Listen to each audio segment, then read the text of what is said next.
The conflict involving Iran today didn't appear overnight. To understand why tensions between Iran, Israel, and the United States have reached such dangerous levels, we need to go back decades, sometimes even centuries. Iran's modern political identity was shaped by revolution, foreign intervention, regional power struggles, and ideological conflicts. And many of the forces that created today's tensions started long before the current war. This is the history of Iran, how it connects directly to the conflict unfolding today. For much of the 20th century, Iran was ruled by a monarchy under Shah Mohammad Reza Pahlavi. The Shah was strongly aligned with Western powers, especially the United States. His government pushed rapid modernization through reforms known as the White Revolution, which included land reform, industrial development, and expanded rights for women. But modernization came with major costs. Many Iranians felt the changes were forced too quickly. Traditional religious leaders, rural communities,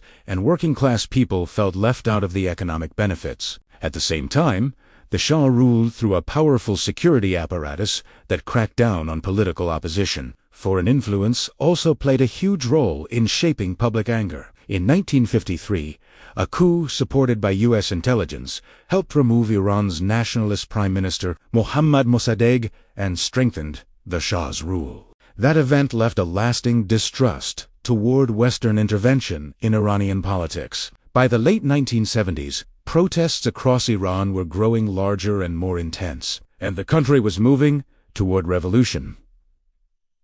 In 1979, the Iranian monarchy collapsed. Millions of people took part in protests demanding political change. The Shah eventually fled the country, and the revolution brought a new leader to power, Ayatollah Ruhollah Khomeini. Iran became an Islamic republic. The revolution fundamentally transformed the country's political system. Religious leadership gained significant control over government and law, and the new government rejected the Western-backed political model that had existed under the Shah. The revolution also changed Iran's foreign policy. The new leadership adopted a strong anti-Israel position and cut off all official relations with the country. The Israeli embassy in Tehran was closed and handed over to the Palestinian Liberation Organization. Iran also began supporting groups across the region that opposed Israel and Western influence. This marked the beginning of a long-running regional rivalry that continues today. Almost immediately after the revolution, Iran faced major instability. In 1980, Iraq invaded Iran, beginning the Iran-Iraq War, a brutal conflict that lasted 8 years and killed hundreds of thousands of people. The war deepened Iran's sense of isolation and strengthened the government's focus on military support. Over the following decades, Iran also faced economic sanctions, particularly from the United States. These sanctions intensified over Iran's nuclear program and regional influence, significantly limiting Iran's oil exports and economic development. Despite economic pressure, Iran continued expanding its regional alliances and influence through political and military partnerships with groups across the Middle East.